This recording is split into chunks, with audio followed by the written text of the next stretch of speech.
Hello friends, स्वागत है आपका यूटेरिया पे। मैं प्रवीण कुमार आप लोगों का स्वागत करता हूं आज के इस नए वीडियो में, जिसका नाम है राष्ट्रपति। प्रेसिडेंट के ऊपर बहुत सारे क्वेश्चन अलग अलग जीके रिलेटेड एग्जाम में आते हैं और इससे जुड़े हुए कॉन्सेप्ट को एक बार समझ लेने के बाद फिर इस चैप्टर से कोई भी क्वेश्चन नहीं छूटेंगे, ये मेरा दावा है।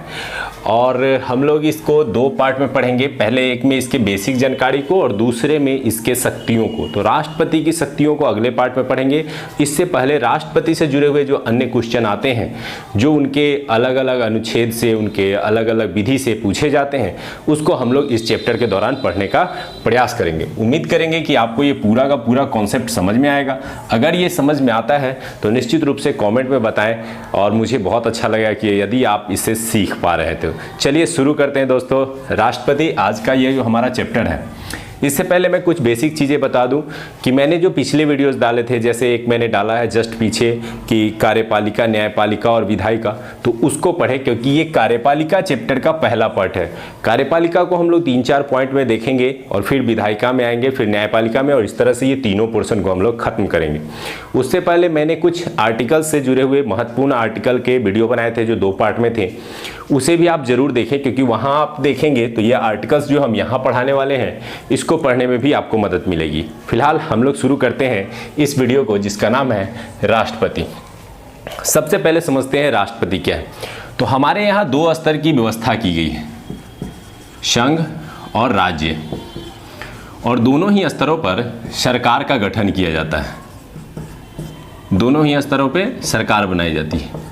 तो जो ये संघ स्तर पे जो सरकार बनती है, उस स्तर के सरकार में कार्यपालिका का जो सबसे हेड होता है वह होते हैं राष्ट्रपति। यह भारतीय संविधान में एक सबसे वरिष्ठ और सबसे सर्वोच्च पद के रूप में जाना जाता है। तो यहाँ से 2 पॉइंट जो सबसे पहले बनते हैं वो बनते हैं कि भारत का प्रथम नागरिक किसे कहते हैं, तो राष्ट्रपति महोदय को। और संघ के कार्यपालिका का हेड कौन होता है, यानी प्रधान कौन होता है, तो वह होते हैं राष्ट्रपति। लेकिन वास्तव में ये अपने शक्तियों का बहुत कम प्रयोग करते हैं। नतीजा ये होता है कि कई बार क्वेश्चन को थोड़ा सा घुमा दिया जाता है और पूछा जाता है कि संघ की कार्यपालिका का वास्तविक प्रधान कौन होता है।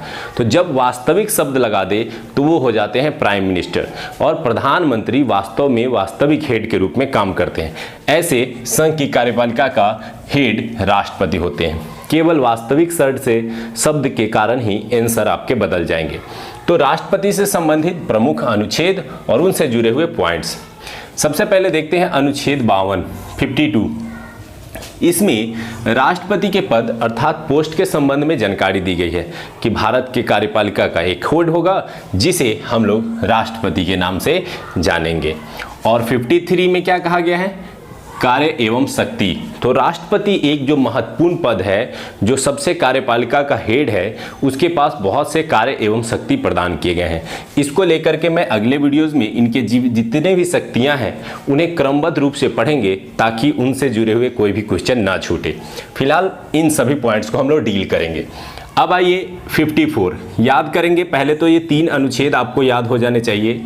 52 में पद का वर्णन है, 53 में इनके कार्य एवं शक्ति का वर्णन है, और 54 अर्थात 54 में इनके निर्वाचन का वर्णन है। यहीं से क्वेश्चन बनने शुरू हो जाएंगे आपको। राष्ट्रपति का निर्वाचन होता है। राष्ट्रपति का निर्वाचन अप्रत्यक्ष विधि से होता है। प्रत्यक्ष विधि में होता है कि जब जनता सीधे तौर पे अपने नेतृत्वकर्ता का चुनाव करती है, जैसे हम लोग सांसद का चयन करते हैं, विधायक का चयन करते हैं, ये प्रत्यक्ष विधि द्वारा होता है। लेकिन जब इनडायरेक्ट रूप से अर्थात अप्रत्यक्ष विधि द्वारा होता है तो उसका चुनाव का उदाहरण राष्ट्रपति महोदय हैं, क्योंकि राष्ट्रपति के निर्वाचन में जनता सीधे तौर पे वोटिंग नहीं करती है, बल्कि इसके जो जनता के प्रतिनिधि होते हैं जैसे सांसद, विधायक, ये जाकर के चुनाव करते हैं। तो राष्ट्रपति के निर्वाचन में कौन चुनाव में भाग ले सकते हैं, उनको कहते हैं निर्वाचक मंडल।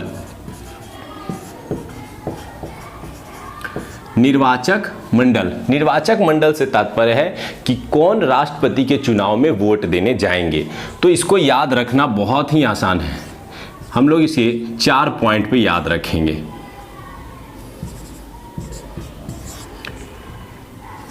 लोकसभा, राज्यसभा, विधानसभा और लास्ट में दिल्ली पुदुचेरी के विधानसभा।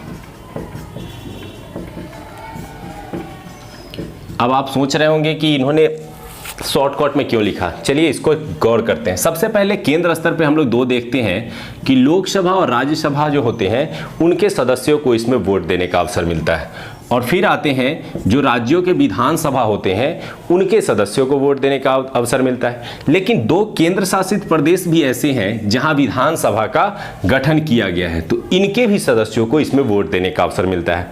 लेकिन जो ध्यान देने वाली बात इस पॉइंट में है वह है कि केवल निर्वाचित सदस्य,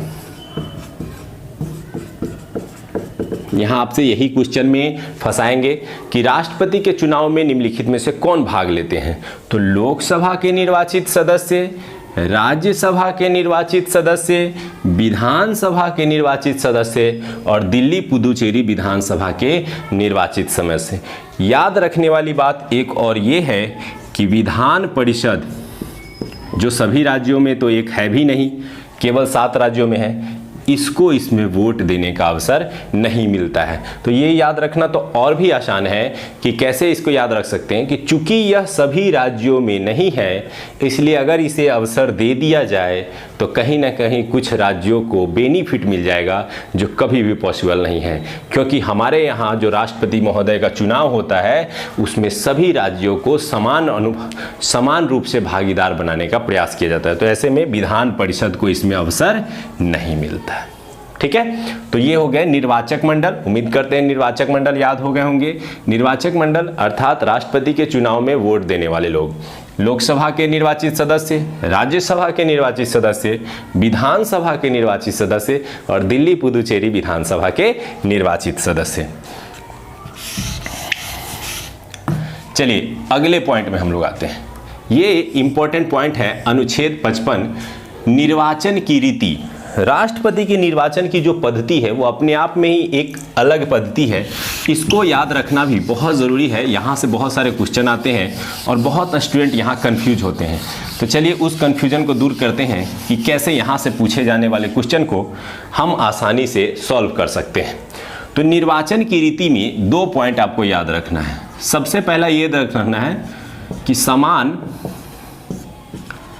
अनुपातिक प्रतिनिधित्व प्रणाली। राष्ट्रपति का चुनाव समान अनुपातिक प्रतिनिधित्व प्रणाली द्वारा होता है, या फिर कह सकते हैं समान प्रतिनिधित्व प्रणाली द्वारा होता है। इसमें क्या होता है कि संघ अर्थात देश और राज्य अर्थात उसके विधानसभा दोनों को समान वोट मिलता है। अब चूंकि संघ में लोकसभा और राज्यसभा में सांसदों की संख्या कम है, अगर हम वोट देने वाले सांसदों की संख्या देखें तो 776 होते हैं, और राज्यों में विधायकों की संख्या को देखें तो ये 4120 होते हैं। अब क्या ये दोनों को अगर समान अवसर दिया जाए तो वोटों की संख्या राज्य की अधिक हो जाएगी और संघ की कम हो जाएगी। इसलिए यही कोशिश किया गया कि दोनों के मत बराबर रखे जाए, और इस क्रम में दोनों के वोट वैल्यू अलग अलग रखे गए। तो उसी को देखते हैं कि इनका वोट वैल्यू कैसे निकालते हैं। वोट वैल्यू निकालने के लिए एक विधायक का मत बराबर, एक विधायक का मत बराबर होता है उस राज्य की कुल जनसंख्या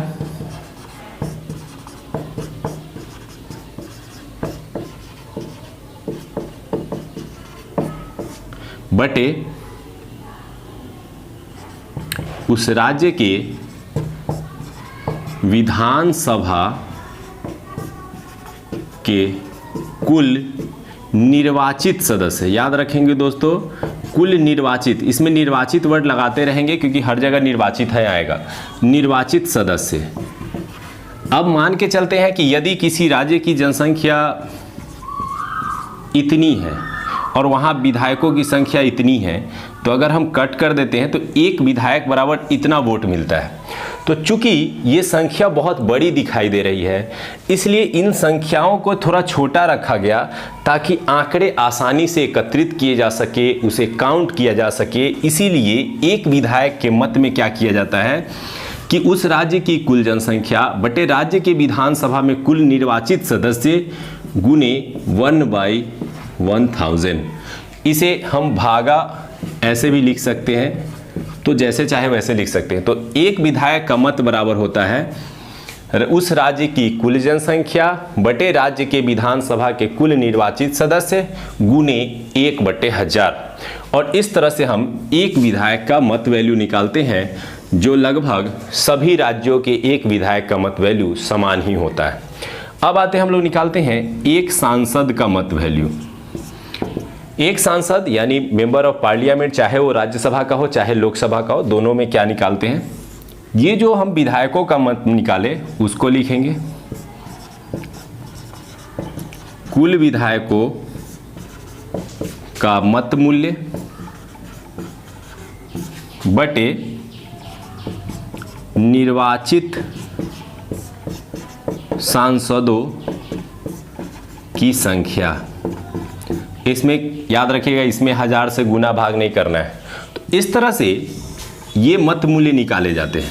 और अगर हम ध्यान से देखें तो भारत में लोकसभा से 533 सदस्य होते हैं निर्वाचित, राज्यसभा में होते हैं 233, और इस तरह से 776 सांसद वोट देने जाते हैं राष्ट्रपति के चुनाव में।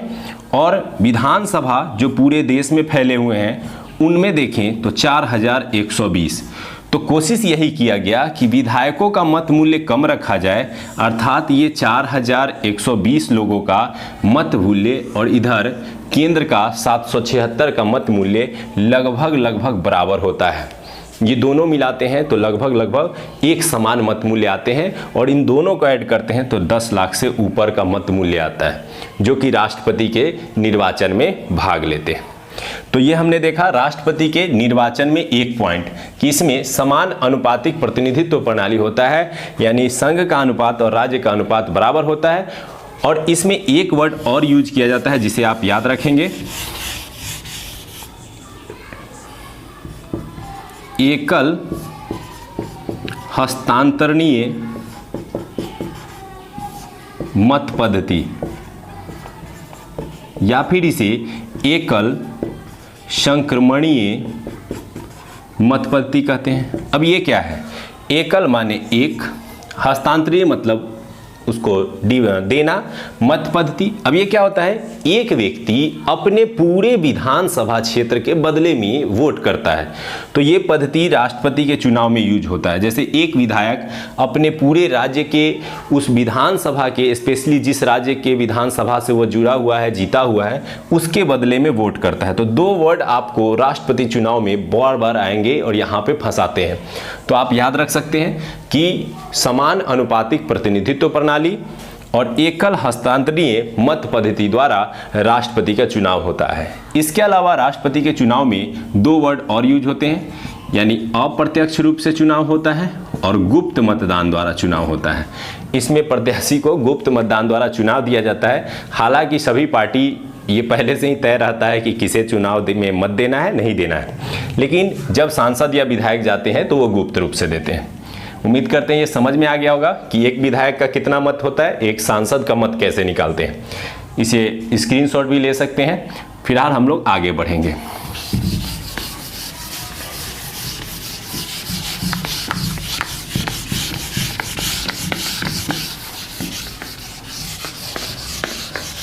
अब आते हैं दोस्तों अगले पॉइंट की ओर।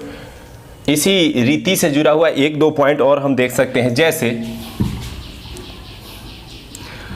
जहां हम लोग देखते हैं कि एक सांसद और एक विधायक कैसे विजयी होते हैं, तो अगर उसमें 4 कैंडिडेट खड़े होते हैं A, B, C, D, तो जिसको भी सबसे अधिक मत मिल गया वो जीत जाते हैं। लेकिन राष्ट्रपति में एक फिक्स कोटा होता है, अर्थात इतना लाना अनिवार्य होता है, और वह क्या होता है, कुल वैध मत, यानी जितना मत दिया जाता है बटे 2 + 1, अर्थात 50% से अधिक। अब एक अधिक या दो अधिक जितना हो जाए, तो कम से कम 50% यदि आप नहीं लाते हैं तो आपको चुनाव में जीत नहीं दी जाएगी। तो क्या किया जाएगा ऐसे कंडीशन में, क्या फिर से चुनाव होंगे? बिल्कुल नहीं। यहाँ पर एक विशेष रीति होती है, ये सारे के सारे ये अनुच्छेद 55 को हम लोग डील कर रहे हैं। एक विशेष रीति होती है इसके तहत, अर्थात विधि होती है कि इसमें वरीयता क्रम दिया जाता है। क्या दिया जाता है दोस्तों? वरीयता क्रम। जैसे ए, बी, सी, डी, ये 4 लोगों ने चुनाव में भागीदारी ली और मुझे पसंद है बी, तो हमने इसे 1 नंबर वरीयता दी और कहा कि मैं चाहता हूं कि बी जो है वो चुनाव जीते। यदि बी नहीं जीते तो मेरा मानना है कि ए को जीतना चाहिए, और फिर ए नहीं जीत पाया तो सी को जीतना चाहिए, और सबसे लास्ट में डी जीतना चाहिए। अब क्या होता है, पहले चरण की मतगणना में केवल जिन जिन लोगों को 1 मत मिला है, यानी पहला नंबर मिला है, प्रथम वरीयता मिली है, उनका काउंटिंग किया जाता है। और यदि इसी क्रम के काउंटिंग में 50% पूरा हो जाता है तो दोबारे क्रम की काउंटिंग की जरूरत नहीं पड़ती है। यदि पहले चरण में ये काउंटिंग में यदि 50% मत नहीं प्राप्त हो पाता है तो क्या किया जाता है, दूसरे चरण की मतगणना की जाती है, और इसमें जो सबसे कम मार्क्स लेके आते हैं उनको हटा दिया जाता है, और फिर दूसरे क्रम के जो मार्क्स जो है उनको जोड़ा जाता है। और यह प्रक्रिया तब तक चलती है जब तक किसी एक उम्मीदवार को 50% पूरा न हो जाए। ठीक है। और इससे में आपने ऑब्जेक्टिव भी रटे होंगे कई बार कि वीवी गिरी जो दूसरे चरण की मतगणना में जो है राष्ट्रपति चुने गए, तो यही दूसरे चरण की मतगणना होती है। अर्थात पहले चरण में 50% वे प्राप्त नहीं कर पाए थे और दूसरे चरण में कर गए। अगर दूसरे में भी नहीं कर पाते तो तीसरे चरण की होती, तीसरे वरीयता तक। अर्थात जब तक 50% पूरा नहीं होगा तब तक क्रमशः इनका मतगणना जारी रहेगा। अब आते हैं हम लोग नेक्स्ट पॉइंट की ओर। तो ये राष्ट्रपति के निर्वाचन की रीति थी। अब आगे बढ़ते हैं हम लोग 56 में है पदावधि। तो आपको पता होगा कि राष्ट्रपति का कार्यकाल 5 वर्ष का होता है, और यह कार्यकाल का प्रारंभ होता है जिस दिन वह शपथ ग्रहण करते हैं, ओथ। ये आपको हमेशा याद रखना है, क्योंकि कई बार ये क्वेश्चन पूछा गया है कि एक राष्ट्रपति कब तक अपने पद पे बने रहते हैं, जब से उन्होंने चुनाव जीता, या जब से उन्होंने नॉमिनेशन लिया, या जब से उन्होंने पद ग्रहण किया। पद ग्रहण का मतलब होता है शपथ लेना। शपथ लेने के साथ वो पद पे आ जाते हैं और इसी डेट से अगले 5 वर्षों तक वह पद पर बने रहते हैं। तो राष्ट्रपति का कार्यकाल 5 वर्षों का होता है। लेकिन यदि वह इस बीच में अपना त्याग पत्र देना चाहते हैं तो वह अपना त्याग पत्र देते हैं उपराष्ट्रपति को। किसको अपना त्याग पत्र सौंपते हैं दोस्तों? उपराष्ट्रपति को। अगर उन्हें कार्यकाल के बीच में कभी भी त्याग पत्र देना है तो वो उपराष्ट्रपति महोदय को अपना त्याग पत्र सौंपेंगे। अब आते हैं 57 राष्ट्रपति के पुनर्निर्वाचन। अब यहाँ एक बड़ा ही इंटरेस्टिंग चीज़ है जो हमें अन्य संविधान, कई देशों के संविधान से अलग करता है। जैसे भारत में जो राष्ट्रपति का पद है उसके पुनर्निर्वाचन के संबंध में कोई तय सीमा नहीं की गई है। अर्थात एक व्यक्ति अधिकतम कितनी बार राष्ट्रपति बनेंगे इसकी कोई तय सीमा नहीं है। तय सीमा नहीं होने का तात्पर्य है कि एक व्यक्ति जितनी बार चाहे राष्ट्रपति के उम्मीदवार के रूप में खड़े हो सकते हैं, जीत सकते हैं और राष्ट्रपति बन सकते हैं। इसकी कोई सीमा तय नहीं है। तो पुनर्निर्वाचन का मतलब यहाँ पर सीमा तय नहीं है, एक व्यक्ति जितनी बार चाहे राष्ट्रपति बन सकते हैं। हालांकि अभी तक सबसे लंबे कार्यकाल अर्थात 2 बार बनने वाले हमारे राष्ट्रपति प्रथम राष्ट्रपति डॉक्टर राजेंद्र प्रसाद ही रहे हैं। उसके अलावा अन्य किसी को यह अवसर नहीं मिल सका है। वहीं बात कर ले यूएसए या फिर अन्य कई देशों के संविधान के, तो वहाँ 2 बार ही बन सकते हैं अधिकतम। एक बार एक व्यक्ति अधिकतम 2 टर्म के लिए ही राष्ट्रपति बन सकते हैं। अब आते हैं 58 योग्यता। ये बहुत इंटरेस्टिंग है, याद रखेंगे। अब चलिए देखिए इन तीनों अनुच्छेदों को हम लोग याद करते हैं। 55 निर्वाचन की रीति, 56 पदावधि, 57 पुनर्निर्वाचन, और लास्ट में ये तीनों याद कर लेंगे। 58 में योग्यता, यहाँ भी बड़ा इंटरेस्टिंग है और बहुत आसानी से हम लोग याद करेंगे और कई क्वेश्चन यहाँ से आपको बनेंगे। राष्ट्रपति पद के लिए योग्यता क्या होती है? पहली योग्यता भारत का नागरिक हो। भारत का नागरिक हो। किसी व्यक्ति को राष्ट्रपति पद के उम्मीदवार बनने के लिए पहली शर्त यह है। दूसरा, 35 वर्ष आयु पूरा कर चुका हो, अर्थात मिनिमम एज क्राइटेरिया क्या होनी चाहिए। बहुत सारे एग्जाम में यही पूछा जाता है कि राष्ट्रपति बनने के लिए कम से कम उम्र कितनी होनी चाहिए, तो यही योग्यता में से निकाल करके ये क्वेश्चन पूछा जाता है। दैट मीन्स कि अगर 35 पूरने में एक दिन भी अगर बाकी है तो आप राष्ट्रपति के उम्मीदवार के रूप में खड़े नहीं हो सकते हैं। पूरा कर चुका हो, यानी आप 35 प्लस ही होंगे, तभी जो है आप चुनाव में खड़े हो सकते हैं। फिर एक क्वेश्चन और पूछ दिया जाता है कि कितनी उम्र तक राष्ट्रपति बने रह सकते हैं, तो इसकी कोई सीमा तय नहीं की गई है। आप 65 की उम्र तक, 75 की उम्र तक, 150 साल भी अगर जिंदा रहते तब भी राष्ट्रपति बन सकते हैं। तो राष्ट्रपति की अधिकतम उम्र सीमा तय नहीं है, मिनिमम क्राइटेरिया बताया गया है। तीसरा, योग्यता में लोकसभा सदस्य बनने योग्य हो। क्या हो? लोकसभा में सदस्य बनने योग्य हो। तो राष्ट्रपति में यह क्वालिटी होनी चाहिए कि वह कम से कम लोकसभा का चुनाव लड़ने योग्य हो। अब जीतने योग्य हो या नहीं, लेकिन कम से कम चुनाव लड़ने योग्य हो, और चुनाव लड़ेंगे तो जीतेंगे, अलग चीजें हैं। 4 नंबर होता है किसी लाभ के पद पर न हो।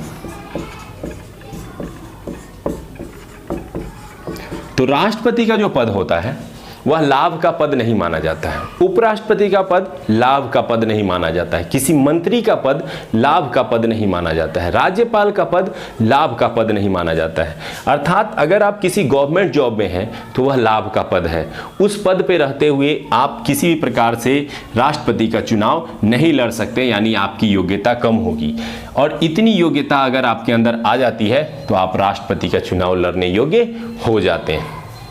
तो ध्यान देने वाली बात यह है कि इतनी योग्यता तो हमारे इंडिया के 50% से अधिक लोगों के पास है कि हाँ भाई, वो नागरिक है, 35 साल आयु पूरा कर चुके हैं, लोकसभा में सदस्य बनने के लिए चुनाव भी लड़ सकते हैं, और सरकारी नौकरी तो गिने चुने लोगों के ही पास है। तो क्या इतनी योग्यता हो जाने से हम राष्ट्रपति का नॉमिनेशन में भाग ले सकते हैं? बड़ी संख्या हो जाएगी भाग लेने वालों की।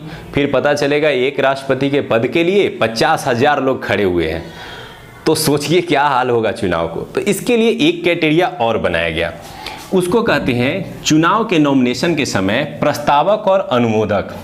जब चुनाव आयोग के पास हम जाते हैं नॉमिनेशन के लिए, तो वहां क्या कहा गया है कि कम से कम निर्वाचक मंडल के 50 सदस्य आपके प्रस्तावक होने चाहिए। अब निर्वाचक मंडल में अभी हम लोगों ने जस्ट पढ़ा था कि सांसद और विधायक होते हैं, तो यानी आपको कम से कम 50 सांसद या विधायक प्रस्तावक के रूप में चाहिए, और दूसरा 50 अनुमोदक के रूप में चाहिए। अर्थात आपके पास जब तक 50 और 50 100 विधायक या सांसद सपोर्ट में नहीं है, तब तक आप नॉमिनेशन में खड़े नहीं हो सकते हैं। तो यहाँ कितना टफ हो गया। अब तो यहीं से सारे जो नॉर्मल इंसान है उनका राष्ट्रपति बनने का सपना टूट जाता है, और केवल राजनीतिज्ञ ही यहाँ तक पहुँच सकते हैं जो किसी दल विशेष से जुड़े होंगे। तभी तो उनको ये 100 लोग जो है निर्वाचक मंडल के सपोर्टिंग मेंबर के रूप में मिलेंगे, तब तो वो जा कर के चुनाव आयोग के पास निर्वाचन भर सकेंगे। इसके अलावा 1-2 पॉइंट यहाँ से और याद रखने वाली है। राष्ट्रपति के चुनाव में 15,000 रुपये जमानत राशि होती है।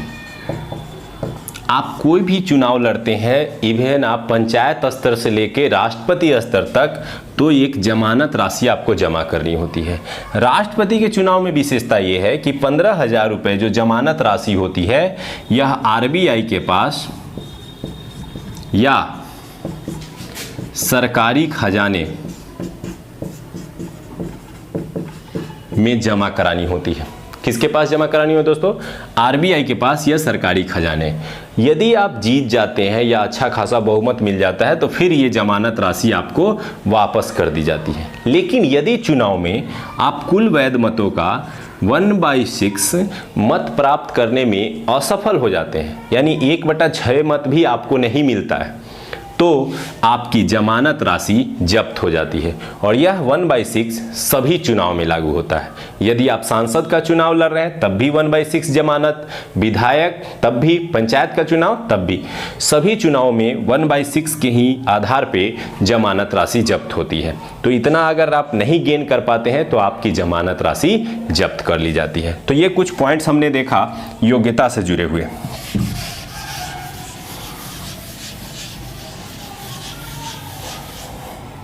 अब आते हैं 60 शपथ, 60 शपथ याद करेंगे, 60 शपथ, 60 शपथ। 60 अनुच्छेद में क्या कहता है, शपथ का वर्णन किया गया है। किसके शपथ का? अब राष्ट्रपति जी का योग्यता देख लिए, निर्वाचन देख लिए, सब कुछ देख लिए, वो जीत गए, आ गए बन करके हमारे राष्ट्रपति, तो क्या करेंगे, वो शपथ लेंगे। किसके समक्ष?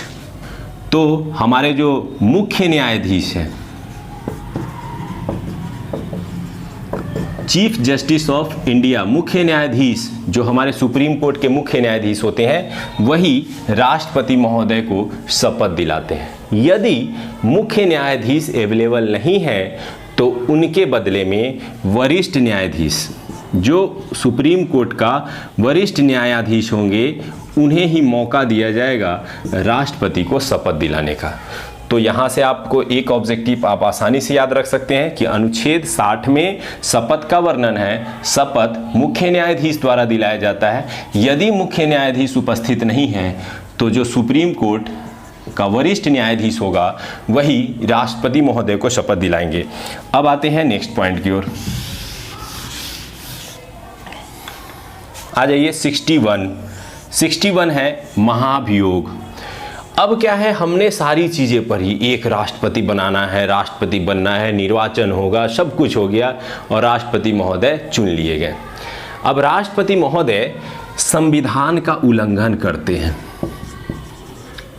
संविधान का उल्लंघन अर्थात संविधान के नियमों का पालन नहीं करते हैं और इनके विपरीत काम करते हैं।